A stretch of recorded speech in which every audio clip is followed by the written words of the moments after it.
It seems like every which way I turn around right now, I am seeing different stories of fraud on an epic scale, and all this money that keeps getting stolen, whether it's via property taxes or insurance premiums. The latest one is a condo board president in Aventura, Florida, being arrested for stealing over $1.5 million, guys. And I'm sure, some people, depending on where you live and your condo and how things are operated, you may have suspected before that your building might have something like this going on.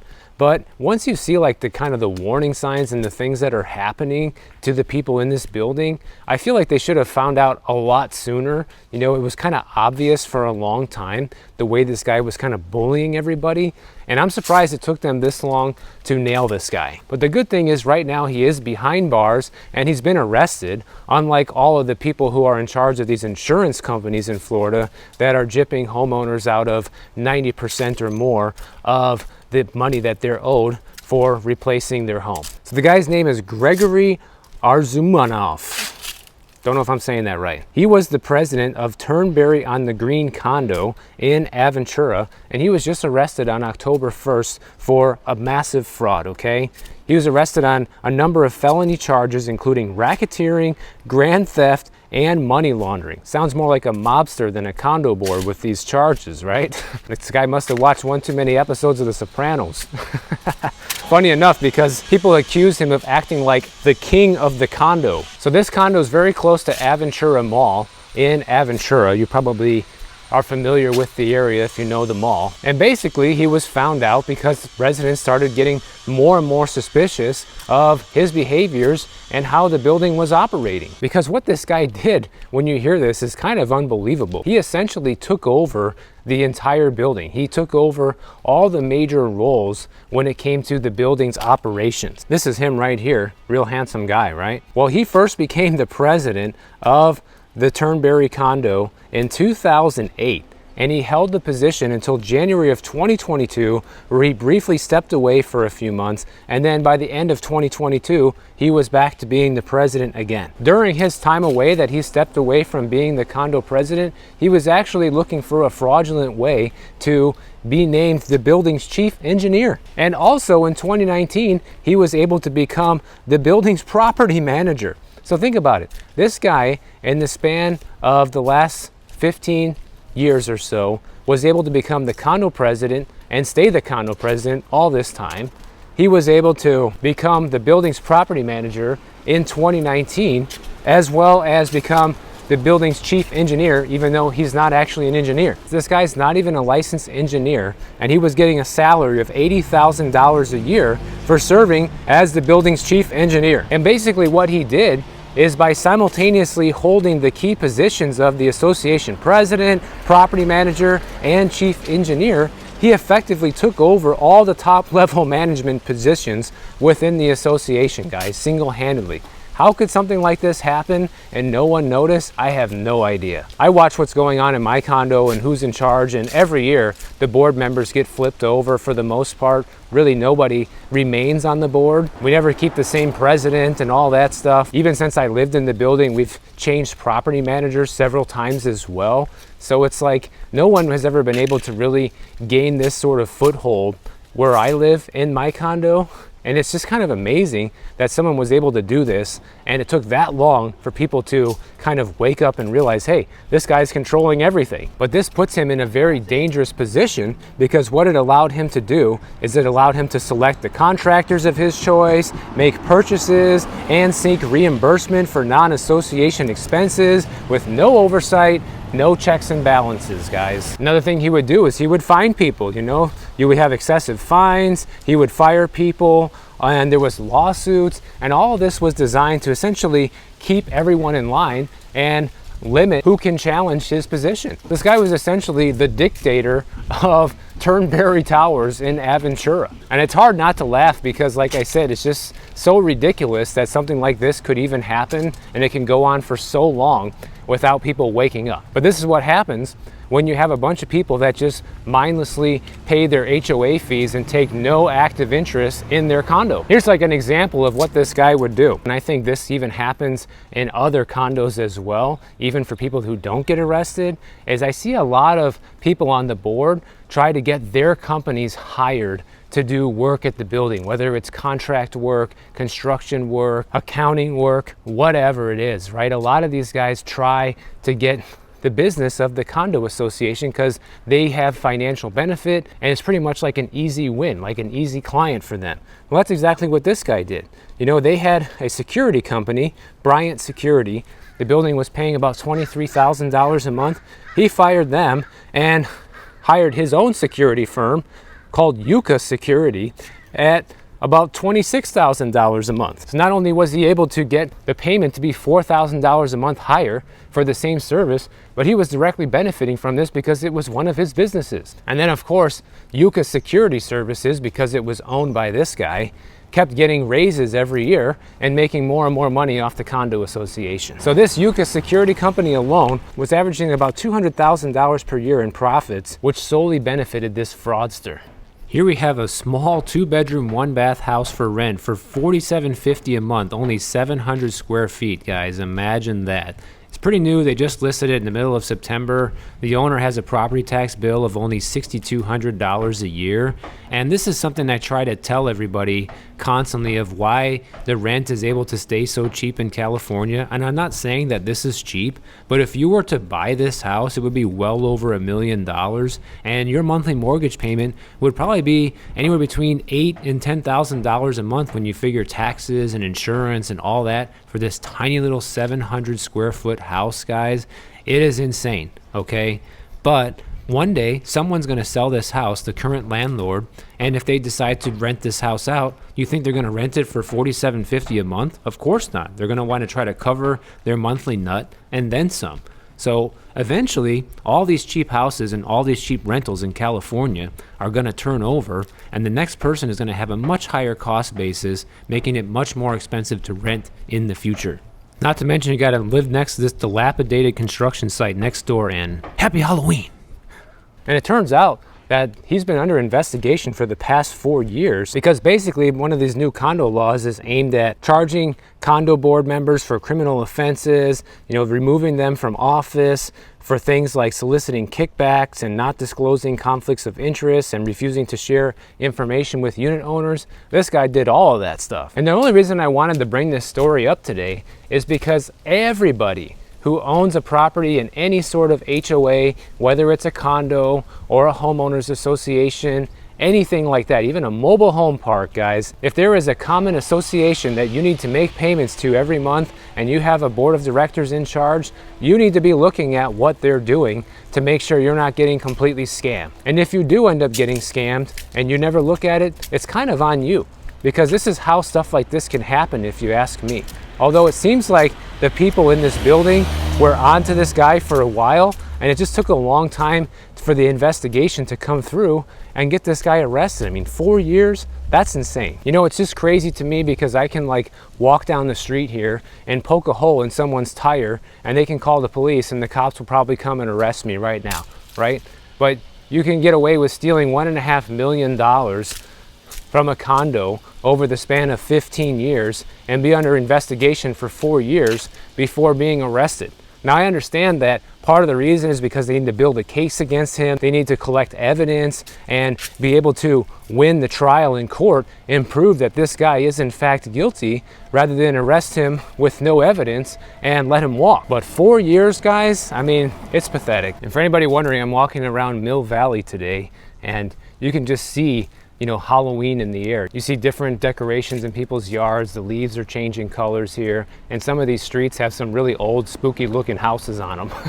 Now here's something you might want to know. Back in August, we had a change with the National Association of Realtors and how real estate agents are being paid moving forward. I've covered this extensively on the channel, but it might interest you to know that not a whole lot has actually changed. And it turns out a lot of buyers are still getting the seller to pay the commissions in one way or another right now. There are a few different forms that we're using in Florida right now as real estate agents to figure out how everyone's going to get paid. Now, this really applies to the buying side. The listing side hasn't really changed. But there's basically 4 options that buyers can choose from, and most of them involve the seller paying the commission in one way or another. Of course, option 1 is the buyer compensates their brokerage firm directly, which is the simplest way, and probably very unlikely most buyers are going to choose this option when hiring a buyer's agent. But the second option is to negotiate a credit from the seller in the purchase and sale agreement. This essentially enables the seller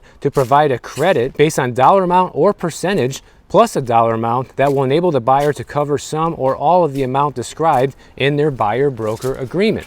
So say you have an agreement to pay your real estate agent $10,000, then what you do is you get the seller to agree to a closing credit of $10,000, and boom, the seller just paid your realtor's commission. Option 3 is ensuring that the listing agent enters into a compensation agreement with the buyer's agent. This is essentially the listing agent saying, okay, I'm going to share a percentage of my commission with the buyer's agent, which is kind of how it always worked before we had these new rules go into effect. And then the fourth option is for the seller to enter into a compensation agreement directly with the buyer's broker. And really the only difference between option 3 and option 4 is that the seller is directly offering to pay a commission to the buyer's agent, whereas in the third option, the seller is paying all of the commission to the listing agent, and the listing agent is agreeing in writing to share a percentage of that commission with the buyer's agent.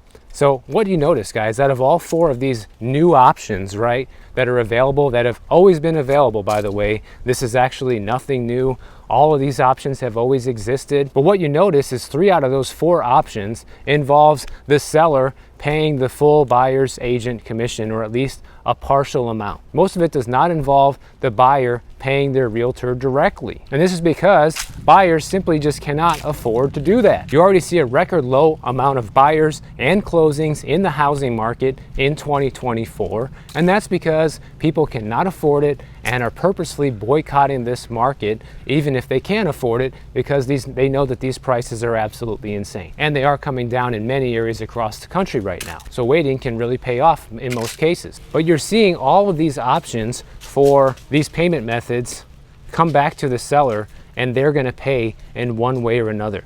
And from all of the open houses that I've been to over here in California, which I've been going to them almost every weekend since I've got here, pretty much every real estate agent has told me that it is still business as usual. At least around here, guys. I can't say it's like that everywhere, but that's how they're still doing things here. The buyers are not paying the commissions here. The sellers are still paying everything. It's just the way that it's being disclosed and the paperwork involved is just different. That's the only thing different right now. So let me know if you're seeing anything different where you live, especially if you're a real estate agent. You know, curious to know what other people are experiencing with this right now. But from what I can tell, not a whole lot has changed. And there was a lot of huff and puffing for nothing. And speaking of the cost of homes, guys, here's something I want to bring to everyone's attention is, you know, we keep seeing headlines because some of the latest data from data firms keeps coming out saying home prices continue to go up, you know, another 3% year over year. Even when you look at Redfin's data, they're saying that home prices are up 3% year over year. I've explained why this is happening in the past, and you really shouldn't read much into this because this doesn't actually mean that prices where you live are going up. But it looks like on paper that the price of housing is going up 3% year over year. But what about when you price these homes in gold? Well, why would you do that, Michael? Why would you price the homes in gold? Well, the reason is because gold is the only actual real money that exists or has ever existed up until now. When you price the homes in gold, you can see a massive decline in home prices just in the past year. And I'm sure if you do the math back even further, the declines are even steeper, guys. So today's gold price is about $2,672 per ounce. So to buy the median price home of about $432,849, that would cost you roughly 162 ounces of gold as it sits today. Now, 1 year ago, the price of gold was $1,844 per ounce, and the median home price back then was $420,431. So just 1 year ago, you would need to have 228 ounces of gold to buy the same exact house, guys. That's 66 ounces difference in price when we're talking about the same house from just 1 year ago. That is a substantial discount, especially when you look at what is 66 ounces of gold worth today. That's a 29% discount in 1 year, guys. So imagine if houses were priced in gold, which they obviously are not, but since gold is the only real money, we can translate what the value of a house is relative to the value of gold. That shows you that home prices have come down 29% in just the last year. And I fully realize that most people don't own gold or save gold, and this doesn't really apply to you if you don't. But what this exercise shows you is just how much value your currency is losing and how much housing costs are coming down when adjusted for inflation, because the reason gold is going up so much is because of inflation. Central banks and smart people all across the world are buying gold because they're afraid of losing their purchasing power, which is exactly what's happening to everybody right now who's holding any sort of fiat currency, guys. You know, this is why I take on gold sponsors here on the channel to try and get people to invest into real physical gold and silver, because this is extremely powerful stuff, guys. Like, if you don't own this, you are missing out when it comes to protecting your purchasing power into the future. And people who are buying this realize that inflation is not going away. That's why the price has literally skyrocketed over the past year from $1,844 an ounce to $2,672 an ounce in just 1 year. So that's 66 ounces of gold that you're saving in purchasing a house today versus a year ago is now worth $176,000. That is an amazing amount of money that you're saving in just 1 year. And this should wake everybody up and make you realize that it's not really that gold is getting so valuable, it's that the dollar is losing so much value so fast that that's how cheap it's getting. And I know some people will say, well, what about capital gains tax when you sell gold? Because I've seen some people comment about this when I talk about gold, because when you sell precious metals, it's treated as a collectible by the US government, and you can have up to a 28% capital gain tax on selling gold or silver. A lot of people will say, well, that negates the whole purpose of owning it, right? Wrong. And I'll show you why, guys. I'm gonna put up the math, okay? You have $432,000 worth of gold to buy that house, which you purchased for $298K. Let's say you bought all 162 ounces of gold a year ago at $1,844, which is not practical, but let's just use it for math's sake, okay? So that's $134,000 you have in your capital gain. The $298,000 you initially spent on the gold is your cost basis, and the $134,000 it appreciated in that year is your capital gains.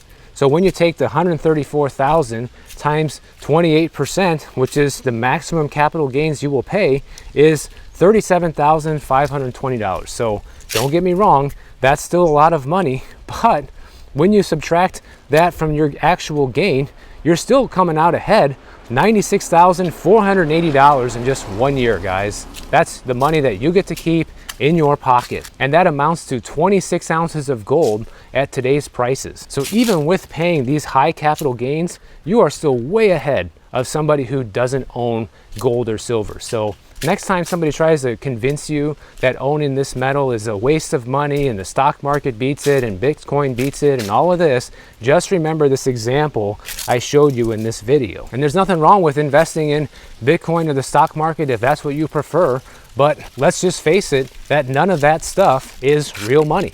You know, Bitcoin is still a speculative investment. It's not used as money worldwide. It's never been money before, like gold has. There was no Bitcoin standard. You know, there was a gold standard before we took it off the gold standard. Stocks, you just own numbers on a screen. You know, you own shares to a corporation that may or may not increase in value or may or may not stay in business in the future. So I think everybody should own at least some, guys. And if this example doesn't convince you to, probably nothing ever will. And realize I have nothing to gain by sharing this with you other than helping my viewers. You know, I'm not selling anything in this video. This video isn't sponsored by anybody. I just want people to know this stuff. Now, one last thing I want to end with here, and this is a perfect place to tell you this, because take a look at these sidewalks, guys. It's pretty bad.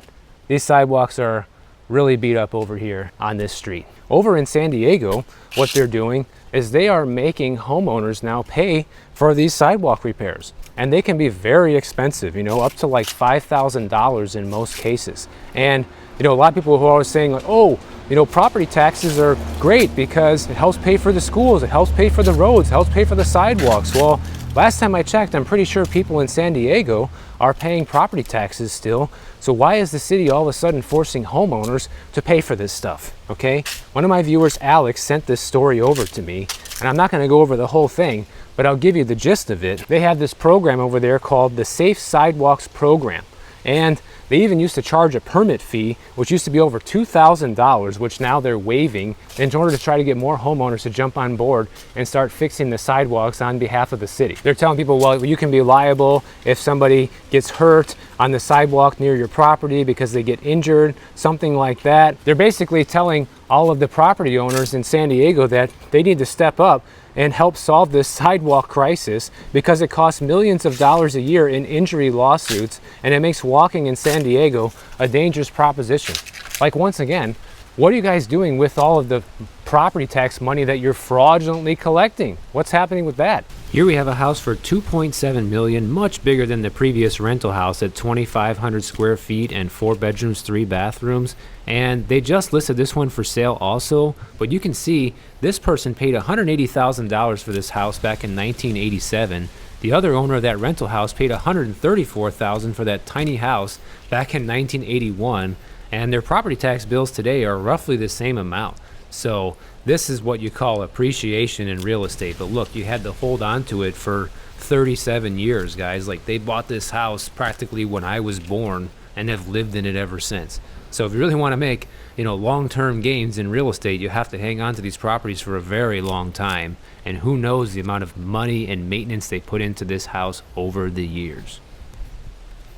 So the city of San Diego estimates they need to spend about $238 million over the next 10 years, which is 5 times more than a typical city spends in order to fix the tremendous amount of sidewalks that are broken in the area. So it's like, what happens if you get one of these notices and you don't want to pay?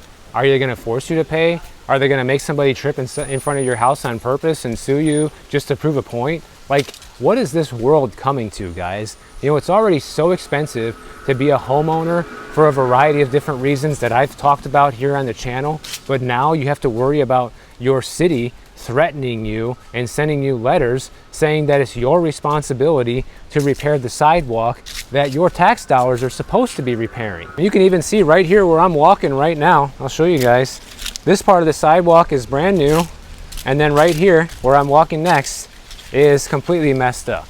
This sidewalk is probably just about as old as a lot of the sidewalks in San Diego. It's in pretty bad shape.